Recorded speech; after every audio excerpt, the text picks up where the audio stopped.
झारखंड के पहले मुख्यमंत्री, फिलहाल प्रतिपक्ष के नेता और प्रदेश भाजपा के अध्यक्ष बाबूलाल मरांडी जी आज हमारे साथ हैं। राज्य अपनी स्थापना का सिल्वर जुबली मना रहा है, लेकिन सवाल यह है कि क्या झारखंड इन 25 वर्षों में सिल्वर की तरह चमक पाया है या सिर्फ कोयले की पहचान लिए हुए एक गरीब राज्य का पहचान लेकर, तगमा लेकर आगे घूम रहा है। इन तमाम बिंदुओं पर हम चर्चा करेंगे, लेकिन सबसे पहले सर, चूंकि राज्य का रजत जयंती वर्ष है तो आपको ढेर सारी शुभकामनाएं सर। चलिए, हमारे ओर से आपके सभी दर्शकों को भी बहुत बहुत। मैं हूं दिवाकर कुमार और आज हमारे साथ हॉट सीट पर हैं बाबूलाल मरांडी जी। सर, पहला सवाल आपसे यही है कि आपने 25 वर्ष पहले इस राज्य की कमान संभाली थी और आज जहां झारखंड को आप देखते हैं, कहीं अंदर में कसक है, टिस है? देखिए, पहले तो मैं कहूँगा कि आज ये तो झारखंड का 25वां साल, यानी जिसको आप रजत जयंती बताए कि मना रहे हैं, और 15 नवंबर का दिन एक प्रकार से कई कारणों से ऐतिहासिक है झारखंड के लिए। एक तो भगवान बिरसा मुंडा के जन्मदिन भी है, और भगवान बिरसा मुंडा के जन्मदिन के होने के कारण ही उनके नाम से ही झारखंड को समर्पित किया गया, क्योंकि देश में 3 नए राज्य बने थे और अलग अलग राज्यों की राज्य तो एक साथ ही पार्लियामेंट में लोकसभा और राज्यसभा से बिल पारित हुआ था, लेकिन राज्य बनाने की जो तिथि है वो अलग अलग तय हुआ था। तो झारखंड जो तय हुआ वो 15 नवंबर, इसलिए भगवान बिरसा मुंडा के जन्मदिन है, तो इसको समर्पित किया गया। सर, इसमें क्या कुछ रहा था? आपसे भी पूछा गया या दूसरे जो बीजेपी के यहाँ नेता थे कि आखिर 15 तारीख को ही सहमति क्यों बनी कि झारखंड बने? देखिए, दूसरों से कोई पूछा गया कि नहीं पूछा गया ये तो मैं नहीं बता सकता हूँ, लेकिन आडवाणी जी ने हमसे बात की है और उन्होंने कहा कि भाई झारखंड की स्थापना किस तारीख को किया जाए जी।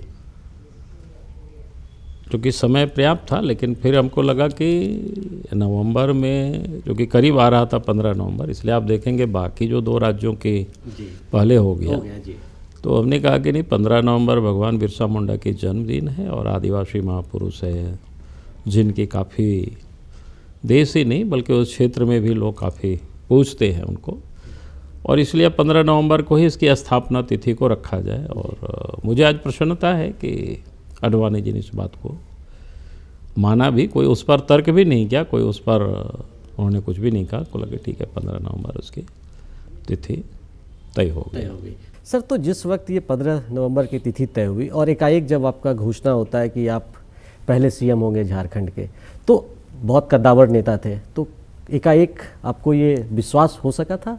नहीं, मैं कहूँगा कि एकाएक तो मुझे कुछ भी विश्वास नहीं था कि हमको कोई मुख्यमंत्री बनाएगा, क्योंकि दल में हमसे भी काफ़ी सीनियर लीडर्स लोग थे, जैसे कड़िया मुंडा जी थे। 77 में भी जनता पार्टी की सरकार में वो मिनिस्टर रहे हुए थे और उस समय पार्लियामेंट में भी थे, इसलिए मैं सोच भी नहीं सकता था। और फिर हम भारत सरकार में, अटल जी के गवर्नमेंट में हम इन्वायरमेंट और फॉरेस्ट में स्टेट मिनिस्टर थे भी। तो एक दिन आडवाणी जी ने हमसे बात की कि भाई वहाँ राज्य में किनको मुख्यमंत्री बनाया जाए। तो मैंने उनसे ये आग्रह किया कि हम चाहेंगे कि झारखंड क्षेत्र के जो विधायक हैं उन सबों को आप दिल्ली बुला लीजिए और दिल्ली बुला करके सबों से इंडिविजुअल बात करके जो भी राय बनेगी सबकी, तो फिर हमें उस आधार पर हमको निर्णय करना चाहिए हम लोगों को, और राज्य के मुख्यमंत्री बनानी चाहिए।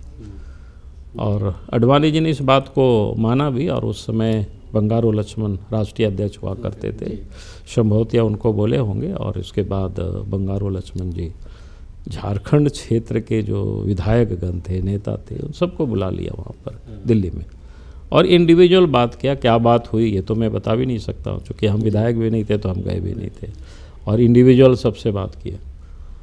और उसके बाद फिर कुछ दिनों के बाद, 2-4-5 दिन या सप्ताह दिन के बाद, एकदम एग्जैक्ट याद नहीं है, फिर पीएमओ से मेरे पास टेलीफोन आया कि ब्रजेश मिश्रा जी से टेलीफोन उन्होंने किया और बोला कि एक बार अटल जी से मिल लीजिए। तो फिर जाके मिले और उन्होंने भी कोई लंबी चौड़ी कुछ भी बात नहीं की। उन्होंने कहा कि ऐसा है कि आप रिज़ाइन दे दीजिए और झारखंड में जाके काम करिए, बस। कोई मतलब ये एक इंडिकेशन आपको लगता है कि ये मिल गया था आपको? हाँ, उसके बाद वही जो बोले ना ब्रजेश मिश्रा, जब बोले कि एक बार प्रधानमंत्री जी से मिल लीजिए, तो फिर जा कर के मिले। और प्रधानमंत्री जी ने भी हमें इतनी ही बात बोला कि आप रिजाइन कर दीजिए और झारखंड जा कर के काम करिए, संभालिए, मुख्यमंत्री बने, ऐसा नहीं है कि उन्होंने बोला काम करिए। जो हम कह सकते हैं कि 25 वर्ष बाद वो भी दिन आपको आज याद होगा जब आपने शपथ लिया था, उसको आप आज किस तरीके से याद करते हैं सर? नहीं, बिल्कुल याद है वो भी। जब मैं झारखंड आया और फिर विधायक दल की बैठक हुई, जो एक औपचारिकताएं होती है एक प्रकार से तय तो वहीं हो गया था जब विधायकों को सब बुलाया था, लेकिन उसकी औपचारिकता को यहाँ फिर पूरा करनी थी, तो विधायक दल के नेता चुना गया। फिर रात में ओथ लिए, 12 बजे के बाद हो गया, तो फिर रात आधा पहर तो ऐसे ही बीत गया था, फिर स्वागत वगैरह में बीत जाता, लेकिन शेष जो भी समय बचा हुआ था हम कह सकते हैं कि भाई हम सो नहीं पाए थे उस दिन। तो वो ऐसी बातें हैं, ऐसे संस्मरण हैं बाबूलाल जी के, जो शायद पहली बार वो आज दूरदर्शन के साथ साझा कर रहे हैं। सर, किस तरीके से, वो कौन सी ऐसी फाइल थी या कौन सा ऐसा डिसीजन था जो आपने सबसे पहला उस दिन साइन भी किया? देखिए, ये तो मैं याद नहीं कर पा रहा हूँ कि उस समय कौन सा डिसीजन में मैंने साइन किया, लेकिन मुझे इतनी तो ज़रूर इस बात की याद है कि चूँकि सामान्यतः उस समय तो कई चीज़ों का हस्तांतरण, एडप्ट करना, यही सारी चीज़ें चलता था। अफसरों को यहाँ से वहाँ नियुक्त करना, चूँकि नया राज था, कोई पहले से तो लोग को वैसा रोड मैप नहीं था, रोड मैप वैसा नहीं था, तो उस सारी चीज़ों को देखना था। तो सामान्यतः हमें लगता है उसी सब को काम किया, लेकिन बेसिक जो मैं कह रहा था, रात भर सोए नहीं, तो इस चिंता में उधेड़-बुन में थे कि भाई राज्य के मुख्यमंत्री तो हम बने, चूँकि राज्य में सरकार को काम करते हुए भी हम लोगों ने देखा नहीं था, चूँकि उस वक्त उस समय तक बीजेपी की सरकार बनी भी नहीं थी। अगर 77 में जनता पार्टी की सरकार बनी थी तो उस समय हम लोग बच्चे थे, स्कूल में मतलब पढ़ रहे थे, तो इसलिए उस समय का भी कोई अनुभव नहीं है। तो बिहार में कोई सरकार नहीं थी, केंद्र में जरूर बने थे, लेकिन वो केंद्र में बने तो वे स्टेट मिनिस्टर थे, तो बहुत अधिक का ऐसा काम का कोई अनुभव नहीं था। फिर हमसे जनता क्या उम्मीद करती होगी, कार्यकर्ता क्या उम्मीद करते होंगे, हमें कहाँ से काम शुरू करना, तो ये हमें एक बेचैन किए हुए थे कि कैसे लोगों को। तो फिर अंत में इस निष्कर्ष पर पहुँचे कि भाई जीवन में हमने जिन कठिनाइयों को देखा है या झेला है, हमारी कोशिश यही होगी कि आने वाली पीढ़ी को वो कठिनाई नहीं झेलना पड़े। उसमें जैसे आवागमन की सुविधाएं नहीं थी, कानून व्यवस्था काफ़ी ख़राब था उस समय जो बिहार एक साथ था, तो जंगल में एक प्रकार से कह सकते हैं उग्रवादियों की समानांतर सरकार चलती थी, और शहरी क्षेत्रों में भी लॉ एंड ऑर्डर बिल्कुल ख़राब था, जिसको कह सकते हैं गुंडों का राज अगर कहे तो कोई आश्चर्य नहीं है। तो हमें लगा कि इन सारी कठिनाइयों को मैं झेला भी हूँ, सुना भी हूँ, तो लगा कि इन सारी कठिनाइयों को ही दूर करना। इसीलिए आपके साथ जैसी सड़क की बात आपने की कि झारखंड में सड़कों का जाल अपने शुरुआती दौर में 2000 में जब आपकी सरकार बनी तो आपने बिछाया, इसीलिए आपके साथ एक टैगलाइन लगा, विकास पुरुष का टैगलाइन। उस टैगलाइन के साथ आज जब झारखंड को आप 25 वर्ष में देखते हैं तो कहीं वो टिस और कसक है कि वो झारखंड का जो हमने ख्वाब देखा था, वो सपना देखा था, वो कुछ अधूरा भी है? नहीं, मैं ये ठीक आपने कहा है, तो मैं 2-3 बातें इस संदर्भ में मैं कहा करता हूँ लोगों से। मैं कहता हूँ कि भाई देखिए, झारखंड बनने के पीछे का जो मकसद था उसके बारे में हम सबको थोड़ा सा विचार करना चाहिए कि आखिर झारखंड आंदोलन लंबी समय तक लोग क्यों लड़े। तो मेरे अपनी जो समझ है कि पहली तो लोगों को एक कचोटता था कि भाई राजनीतिक में पर्याप्त भागीदारी झारखंड क्षेत्र का होता नहीं था बिहार में। ये लोगों को लगता था, कोई एक आध मंत्री वगैरह बनते थे, थोड़े समय के लिए मुख्यमंत्री जरूर इधर से केवी शायर रहे या फिर विनोद आनंद झा रहे, लेकिन उसकी कोई उतना लोग एक्सेप्टेंस एक प्रकार से झारखंडी के रूप में शायद लोग उतना पब्लिक नहीं कर पाती है। तो लोगों को लगता था कि पर्याप्त प्रतिनिधित्व नहीं होता है, भागीदारी नहीं मिलती है, और सरकारी दफ्तरों में भी जो अफसर कर्मचारी जो दिखाई नहीं पड़ते थे यहाँ के लोगों को, तो ये एक पहला टीस लोगों की होती थी। तो मैं ये कहूँगा कि झारखंड बनने के बाद ये जो पहला एक दर्द था, ये तो निश्चित रूप से दूर हुआ। चूँकि सरकार बनी तो मुख्यमंत्री यहीं के बने, मंत्रीगण बन गए, फिर धीरे धीरे आज अफसर से भी आप देखेंगे जिलों में, ब्लॉकों में, तो कुल मिला जुला करके ये हो गया। लेकिन उसके बाद जो लोगों के हाथों में रोजगार आना चाहिए, कह सकता हूँ कि उस मामले में हम बहुत पीछे हैं। क्योंकि आपके साथ सर और भी स्टेट बने, उत्तराखंड बने, छत्तीसगढ़ बने, उनकी अगर आज तुलना करें झारखंड में तो कहीं ना कहीं वो लगता है कि झारखंड पिछड़ गया है। यहाँ जिस प्रकार की संभावनाएं थी, लोगों को रोजगार दे सकते थे, यहीं पर लोग जॉब कर सकते थे, छोटे छोटे अब जॉब के लिए लोगों को बाहर भाग रहे हैं, जा रहे हैं, तो मुझे लगता है कि शायद वो स्थिति नहीं होती।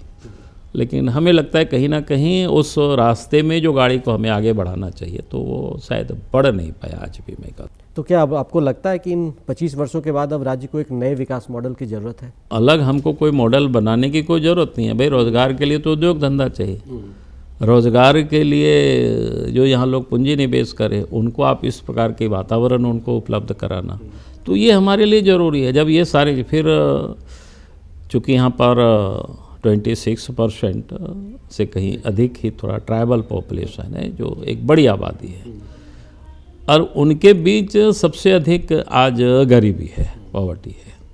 क्योंकि वो व्यक्ति वो सारे खेती पर थे या खेतीहार मजदूर रहे, आज भी उनकी वही स्थिति है। तो हमें उस पर विशेष ध्यान दे करके हमको उनको स्किल्ड करना चाहिए था।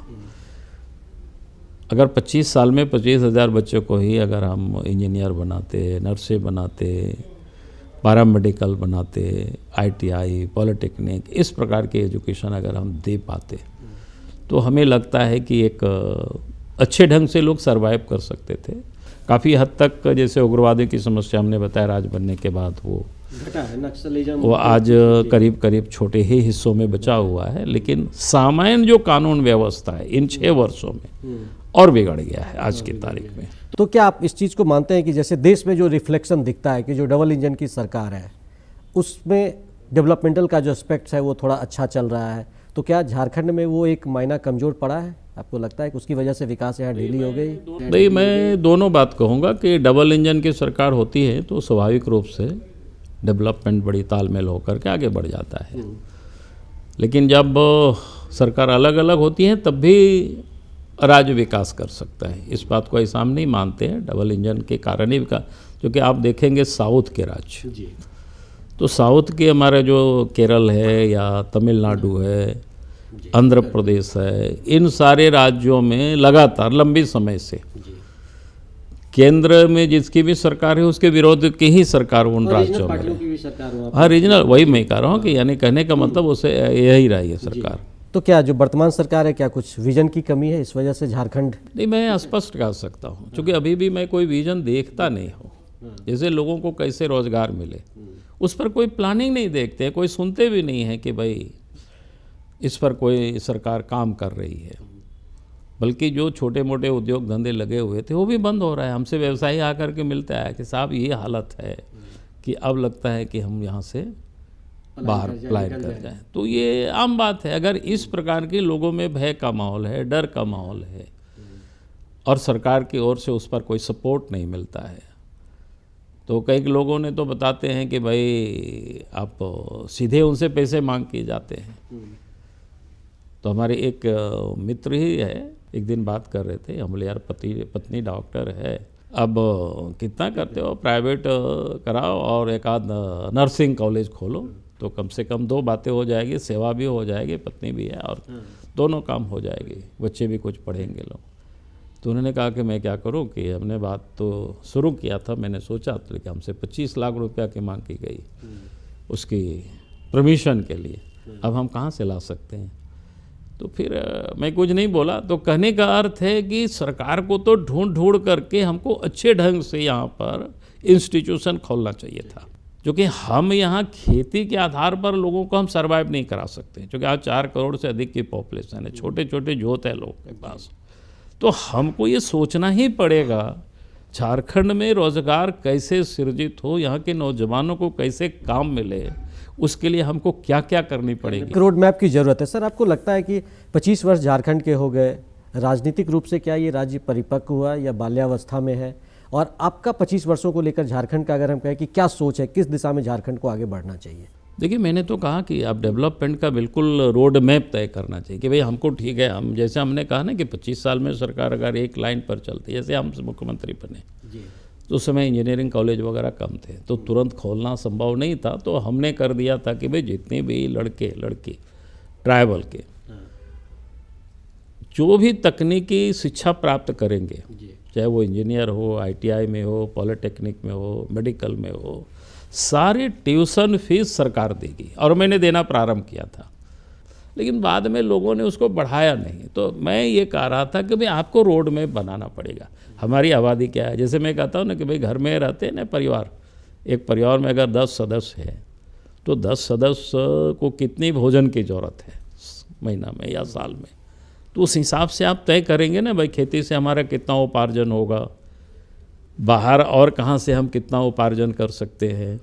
तो ये अगर कोई एक परिवार के हेड अगर नहीं सोचते हैं तो फिर परिवार को आगे नहीं अपलिफ्ट कर सकते हैं, तो परिवार भटक जाएगा। तो मतलब मुखिया का एक विजन तो होना चाहिए, तभी वो आगे का रोड मैप दिखेगा।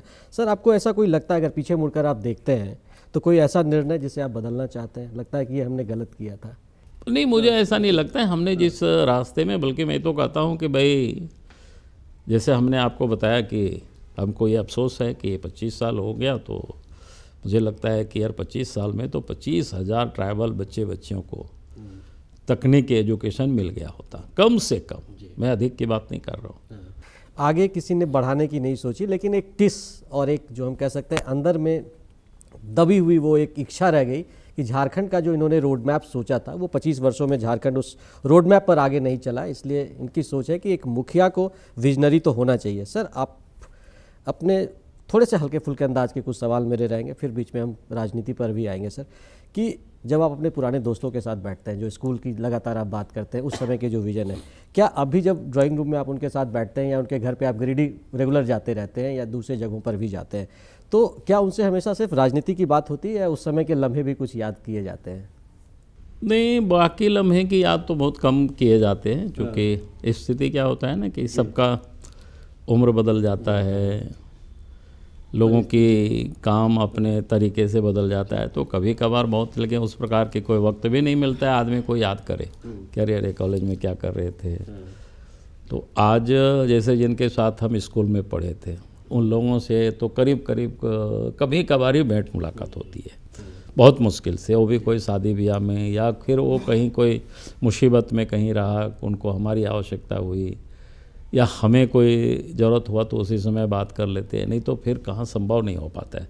तो स्कूल के जितनी भी सहपाठी थे, आज के तारीख में हमें भी पता नहीं होता है कि कौन कहाँ है। तो कभी कभी थोड़ा बहुत याद हो जाता है कि भाई हॉस्टल में रहते थे क्या करते थे, कॉलेज में क्या करते थे, लेकिन उसके लिए मैं कह सकता हूँ कि वो क्षण नहीं के बराबर आता है, बहुत कम। अब वो समय निकल गया है। हाँ, तो वो समय निकल गया है। फिर चूंकि आपकी पहचान सर विकास पुरुष के साथ साथ झारखंड के पहले मुख्यमंत्री के तौर पर होते हैं, वर्तमान में आप प्रदेश भाजपा के अध्यक्ष भी हैं, लेकिन जब चर्चा एक बार हुई थी कि आप गिरिडीह से निकलकर जब दुमका जाते हैं और वहाँ पर शिबू सोरेन को हराते हैं, तो उस समय आपकी एक बड़े नेता के तौर पर छवि बनती है। क्या आपका ये एक्सपेक्टेशन था, क्योंकि एक जो संथाल का गढ़ था वहाँ पे आपने झामुमो के तिलस्म को तोड़ा था? देखिए, उसके लिए कहानी क्या है कि हम 1983 में विश्व हिंदू परिषद के हम होल टाइमर निकले थे। संघ से हमारा संबंध पहले से ही था, तो उस समय से हमारा जो कार्य क्षेत्र रहा वो संथाल परगना दुमका रहा। उस समय से काम करते रहे, तो उस समय राम मंदिर आंदोलन, बाकी सारी चीज़ें, जो हिंदू जागरण की कई प्रकार के कार्यक्रम हुए, तो एक प्रकार के हम उस क्षेत्र से अधिक जुड़े रहे। उस समय बिहार प्रदेश में प्रांत प्रचारक हुआ करते थे शंकर तिवारी जी, तो फिर पटना के राजेंद्र नगर में संघ की कार्यालय है, फिर वहीं बुलाए थे। फिर कैलाशपति मिश्र भी आए थे, तो फिर शंकर तिवारी जी बोले कि कैलाश जी को बोले कि आपको मैं सुपुर्द करता हूँ, इनको आप बीजेपी के काम में लगाइए। फिर उन्होंने कहा कि चलो। फिर उस दिन से मेरा बीजेपी की यात्रा शुरू हुई 1990 में।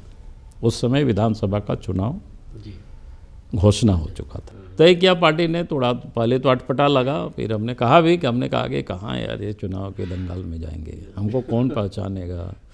हम कोई मंच की जितना भी कार्यक्रम किए थे, विश्व हिंदू परिषद का कार्यक्रम किए थे, बीजेपी का कोई इस प्रकार से हमने कभी किया भी नहीं था। फिर उम्र भी उस समय आप 90-91 का याद करिएगा, तो आज से पीछे मुड़ के देखिएगा तो कितना उम्र था। लेकिन जब पार्टी का आदेश हुआ तो फिर भिड़ गए, लड़ गए, लेकिन जीते नहीं। लेकिन हाँ, दूसरे स्थान पर जरूर रहे। कांग्रेस की जमानत जब्त हो गई उसी समय से। तो इसलिए मैं लोगों को कहता हूँ यार, कांग्रेस पार्टी आज नहीं, 1990-91 से ही अपनी जनाधार एक प्रकार से खो चुकी है। उस समय कांग्रेस पार्टी के हमारे विरोध में लड़ रहे थे श्वेत, हमारे विरोध में नहीं, मतलब कांग्रेस से श्वेत हेम्ब्रम लड़ रहे थे चुनाव, जो राजमहल से MP भी हुआ करते थे। तो तीसरा में 50,000 से भी कम वोट मिला, 48 या कोई समथिंग वोट मिला। तो आप समझ सकते हैं, यानी कांग्रेस पार्टी को एक प्रकार से जनता ने 1990 से ही झारखंड क्षेत्र से नकार दिया। ये ठीक है, नेगेटिव वोट कुछ ऐसी है जो उनको मिलते रहता है, विपक्ष के तौर पर उनको वोट मिलता है, मतलब आप सिंपल ये कहते हैं। जैसा एक चीज़ और है सर कि क्या आप जब कभी किसी पब्लिक रैली में जाते हैं, किसी दूसरे जगहों पर जाते हैं, तो जो जनता की मुस्कान होती है, क्या उससे आपको बहुत ताकत मिलती है, या सिर्फ बहस जो होता है या राजनीतिक बहस होती है उससे ताकत मिलती है? नहीं, ताकत जो मिलती है अपने ध्येय को लेकर के, क्योंकि एक ध्येय अपनी है ना कि भाई हमको देश के लिए काम करना। हाँ, नहीं, जनता के लिए काम करना, जनता तो जुड़ी हुई है, जनता तो ताकत है ही। लेकिन हमने कहा कि अगर हमारे सामने या किसी के सामने, आपके सामने भी अगर एक लक्ष्य होगा कि नहीं साहब हमको ये बनाना है, घर बनाना है, तो फिर आप उस घर को बनाने के लिए आप मेहनत करिएगा ना। कि तो आज भी उसी जज्बा को लेकर के काम करते हैं, तो एक प्रकार से एनर्जी होती है, एक ऊर्जा मिलता है कि भाई ये थकान ठीक है, शरीर है तो थकता है, नहीं थकता ऐसा भी नहीं है। शरीर थकने के बाद फिर सो गए, रिलैक्स कर लिए, फिर उसी स्फूर्ति से काम करते हैं। उस समय ऐसा भी होता था, कोई खाना भी नहीं मिलता था, कभी कभी रेलवे प्लेटफार्म पर भी सो जाते थे। ऐसे कई कहानी है, कई एक किलोमीटर पैदल भी चलना पड़ता था, कोई साधन भी नहीं था। मन में जो कि काम करने की एक जुनून होती है कि भाई देश के लिए हमें काम करना है, चलो ये भोजन क्या है, आज नहीं कल मिल जाएगी। तो ये जो जुनून है, काम करने का जुनून है, इस जुनून की वजह से जो अपने कुछ पैशंस होते हैं, कुछ इच्छाएं जो होती है, वो कहीं ना कहीं सार्वजनिक जीवन में आने के बाद दब जाता है। बाबूलाल मरांडी जी जब यंग जनरेशन में थे, तो क्या आपकी वो कौन सी ऐसी इच्छाएं थी? फिल्म देखना ज़्यादा पसंद आपको था सर, या किताबें पढ़ना, या कुछ और गतिविधि में आपको ज़्यादा मज़ा आता था, जो अब धीरे धीरे कम गया? देखिए, मैं कहूँ जब कॉलेज में थे तो पिक्चर वगैरह देखते ही थे वगैरह नहीं, मतलब पिक्चर देखते थे पूरी तरह से। करीब करीब हम लोगों का कोशिश होता था, जितना भी पिक्चर आता था गिरिडीह में, हर पिक्चर को देख ही लेते थे। अब तो क्या है कि 2 प्रकार की स्थिति हो गई। एक तो धीरे धीरे कोई इच्छा भी नहीं रही देखने की, क्योंकि करीब करीब ऐसा लगता है यार ये सारी चीज़ों को तो जान रहे हैं, ऐसा लगता है। और फिर उतना समय भी एक्सपेंड करना मुश्किल हो जाता है कि भाई 3 घंटा जा कर के कोई पिक्चर हॉल में बैठ कर के देखना, तो शायद ये संभव नहीं हो पाता है। जब आप किसी ग्राउंड में जाते हैं, मैच में जाते हैं, या कहीं भी बिरसा मुंडा की जयंती या कोई भी जयंती है, तो क्या जब ट्राइबल्स डांस होते हैं, गाने होते हैं, इस तरह की चीज़ें, तो क्या आपके पैर अपने ऑटोमेटिक थिरकते हैं, या मन में कहीं ना कहीं होता है कि उनके साथ हम भी जाके थोड़ा अपनी संस्कृति के साथ मेल करें? नहीं, उस मामले हमने ठीक है, आप उस मामले में जो बताए ना कि थोड़ा बहुत तो ज़रूर होता है, लेकिन जो कि कहीं भी आदमी जाता है, मैं लोगों से कहता हूँ ये गीत है, संगीत है, ये सबसे हर किसी को अंदर से सुकून पहुँचाता है, अच्छा पहुँचाता है और आनंद भी आता है, तो स्वाभाविक रूप से। लेकिन हमने कहा कि भाई एक एज के बाद फिर ये सब संभव नहीं हो पाता है।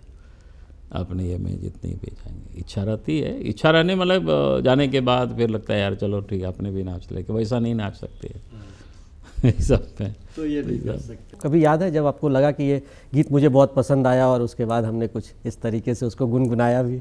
जब मैं सुनता हूँ तो उस समय अच्छा लगता है। जैसे कोई कभी कभी आजकल तो मोबाइल में भी सब कुछ रहता है, मिलता है, तो मोबाइल में जिसको कहते हैं ना इंडियन आइडल होता है जो बच्चे लोगों का, मैं उसको ज़रूर सुनता हूँ टैलेंट, तो वो मुझे बहुत अच्छा लगता है। क्योंकि उसको देखने से एक बात तो ऐसा लगता है कि भाई देश में कैसे कैसे टैलेंट की कमी नहीं है। छोटे छोटे बच्चों को देखते हैं, बच्चियों को देखते हैं, सुदूर गाँव से लोग जाते हैं, तो उसको मैं बहुत लाइक करता हूँ। मुझे लगता है कि ये बहुत अच्छा ये लोग करते हैं कि बच्चों को लोग निकालते हैं। सोशल मीडिया पे सर आप बहुत एक्टिव भी रहते हैं और एक तरीके से झारखंड की राजनीति भी बहुत ज़्यादा सोशल मीडिया से ड्रिवन आज के समय में नज़र आती है। तो क्या आप व्यक्तिगत रूप से उस पर बहुत ज़्यादा इंटरेस्ट लेते हैं? जैसे आपने बोला कि गाना जो है हमको इंडियन आइडल या दूसरे तरह के प्रोग्राम्स हैं वो मैं देखता हूँ, तो सोशल मीडिया को भी इसी तरह से स्क्रॉल करते हैं क्या सर?